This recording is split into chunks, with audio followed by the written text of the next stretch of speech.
Why does Congress look like a wax museum?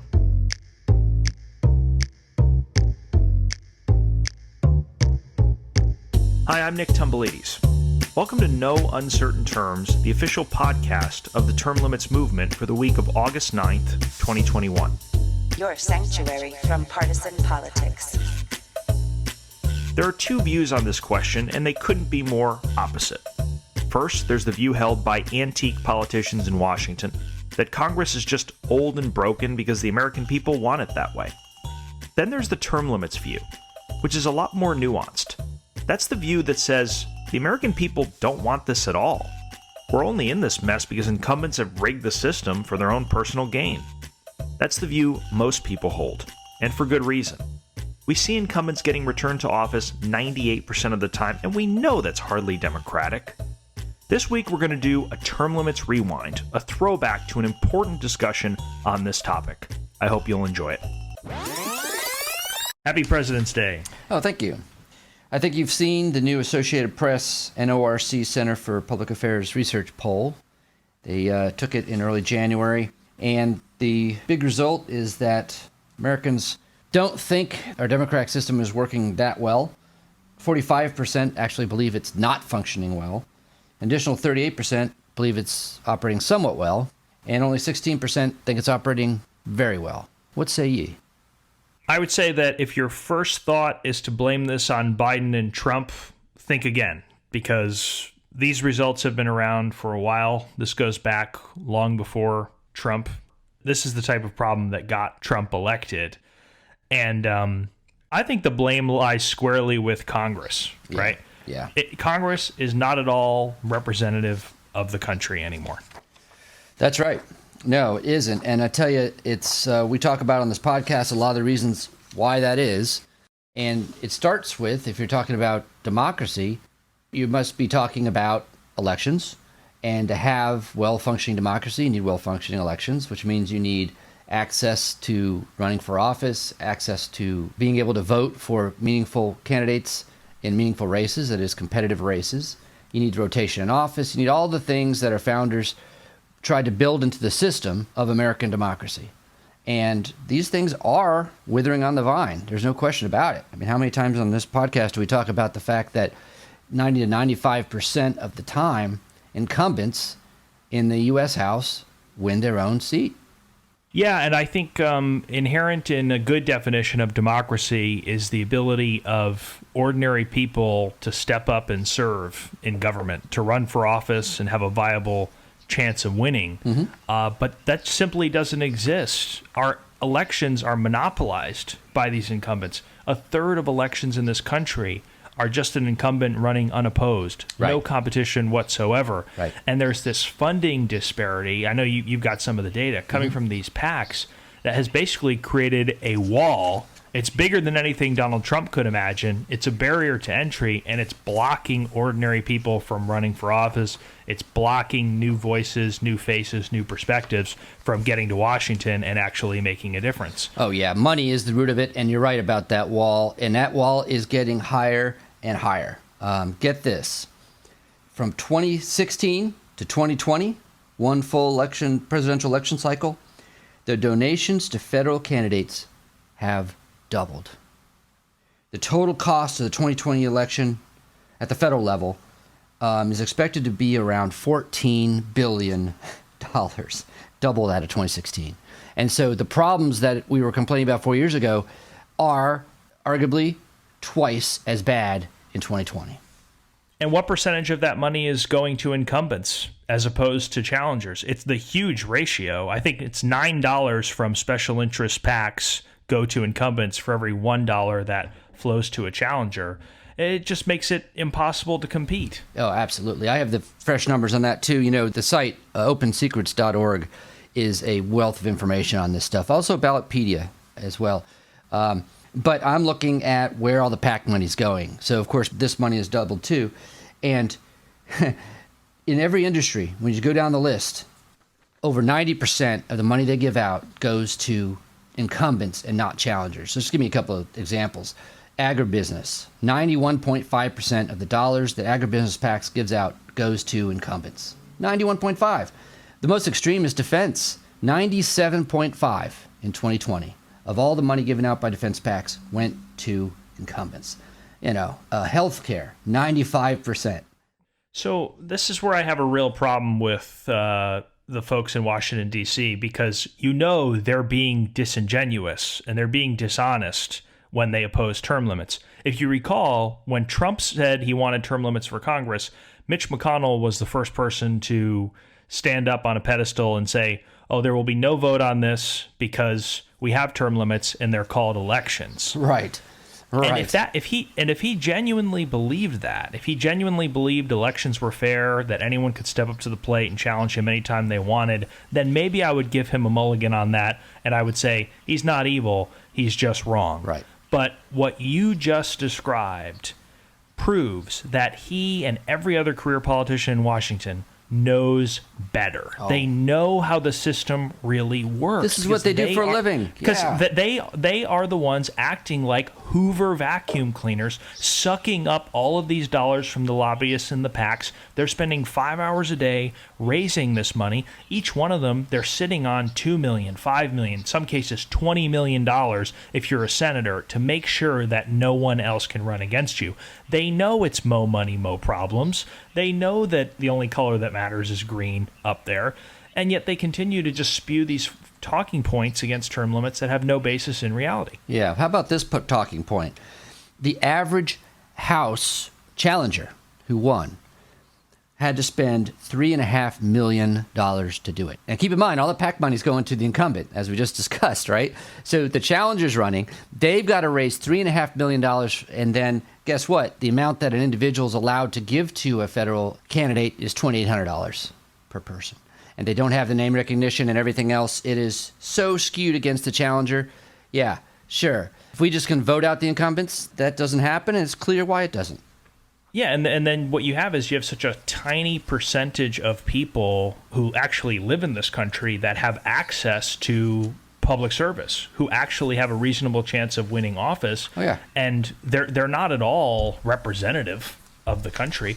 I mean, this is why you go back 1970. In 1970, 29 members of the U.S. House said that their prior occupation before getting to Congress was career politician. Right. Now that number is 171.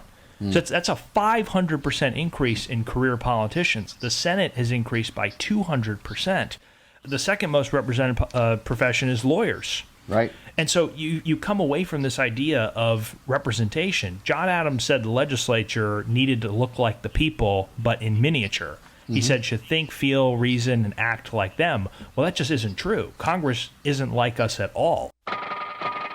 This is a public service announcement. One reason that the U.S. Congress is dysfunctional is because it is run by its most senior members who statistically cannot be defeated. Senator Patrick Leahy of Vermont was elected in 1974, nearly 47 years ago.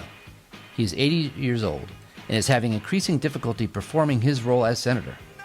In this clip from the impeachment trial last week, Senator Leahy is managing a request from Senator Mike Lee to have a quotation of his stricken from the record. As you listen, keep in mind that, as of January 21st, Senator Leahy is President pro tempore of the U.S. Senate and third in line for the presidency after Vice President Kamala Harris and House Speaker Nancy Pelosi. Pursuant to Impeachment Rule 16, I make a motion. Statements were attributed to me moments ago by the House impeachment managers. Statements relating to the content of conversations between a phone call involving President Trump and Senator Tuberville were not made by me. They're not accurate, and they're contrary to fact. I move, pursuant to Rule 16, that they be stricken from the record. Pursuant to Senate Resolution 47, Section 4, parties' presentations are not limited to the record provided for in Section 1 of that resolution. We might as well hear clearly what the ruling of the chair was. So if you would repeat that. Of course, I will. And pursuant to Senate Resolution 47, Section 4, the parties' presentations are not limited.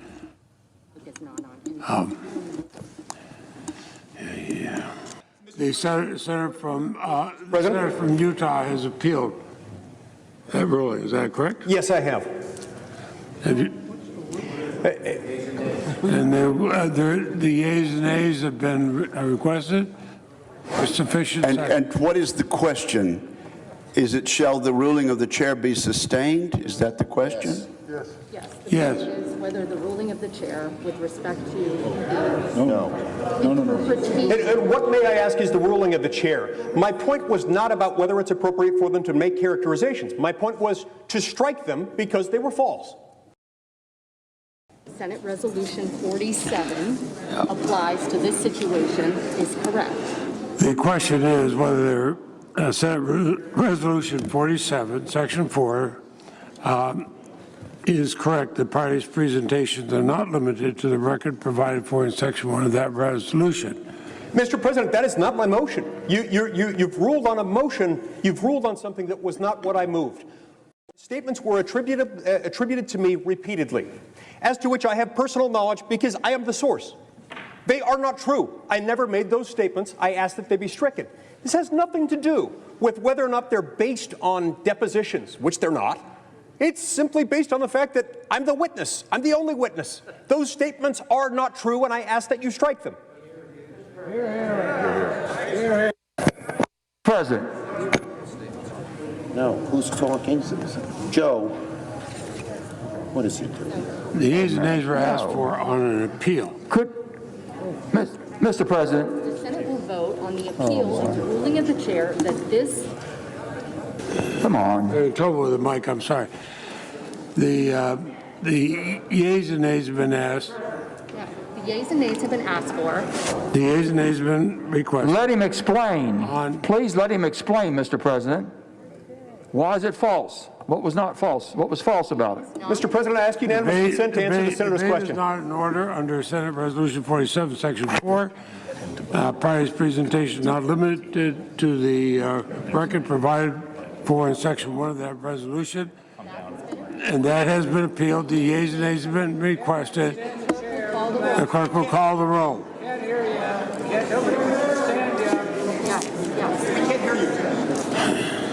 She's calling the roll. Ms. Baldwin. Mr. Barrasso. What do you do? Mr. Bennett. Well, point of clarification. What is the question? Now get this too, and we also just talked about how special interest, how PACs give 90-95% of their PAC dollars to incumbents. And then we see over time, since the late 60s, that incumbents have won 90-95% of the time. In fact, in 2020, the re-election rate in the U.S. House was 97%. This system is broken, and the 45% of Americans that told this pollster that there's something wrong with American democracy are right. I mean, I would just challenge you to ask how, if you are a teacher or a farmer or a nurse or the owner of a small grocery store, you represent the heart and soul of this country, how are you going to get elected to Congress? If you don't have a well-oiled political machine behind you, if you are not a self-made millionaire, how are you going to get to Congress? Do you want me to answer that? Do you want me to answer that question, or is it just rhetorical? It's term limits. That's the answer. Yeah, the answer is they can't. We need term limits. And, you know, if we needed them 4 years ago, we need them doubly so now with the amount of money doubling and entering these federal races. So, yeah, it's sad but not surprising that people believe democracy isn't working. Yeah. They're right about that. Yep.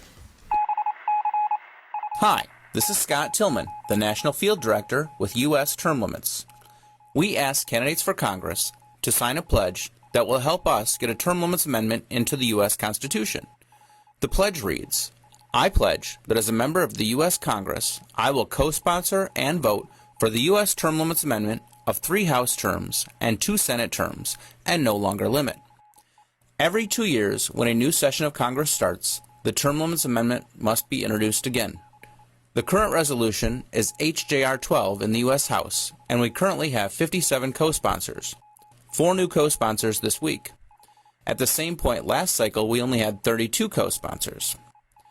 SJR 3 is the new Senate resolution for 2021, and there are currently 10 co-sponsors. We are making progress.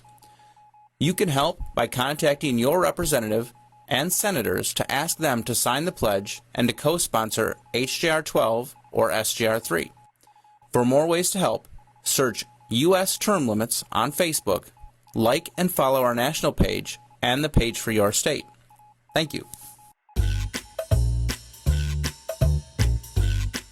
Thanks for joining us for another weekly episode of No Uncertain Terms. For this week's action item, I'd point you to a great new tool found at termlimits.com/takeaction. This site is a progress report of all of our target states for advancing the Term Limits Convention bills in 2021. The site will tell you where the Term Limits Convention bill stands in your state, whether it's been introduced or even passed one or more committee votes, so you can track its progress. If it's been introduced in your state, there's a Take Action button, which allows you to quickly and easily send the relevant legislators a message urging them to support the bill. It will take 2 minutes. You can find this progress report at termlimits.com/takeaction. Thank you, and happy Term Limits Day, February 27th. We'll be back next week. The revolution isn't being televised. Fortunately, you have the No Uncertain Terms podcast.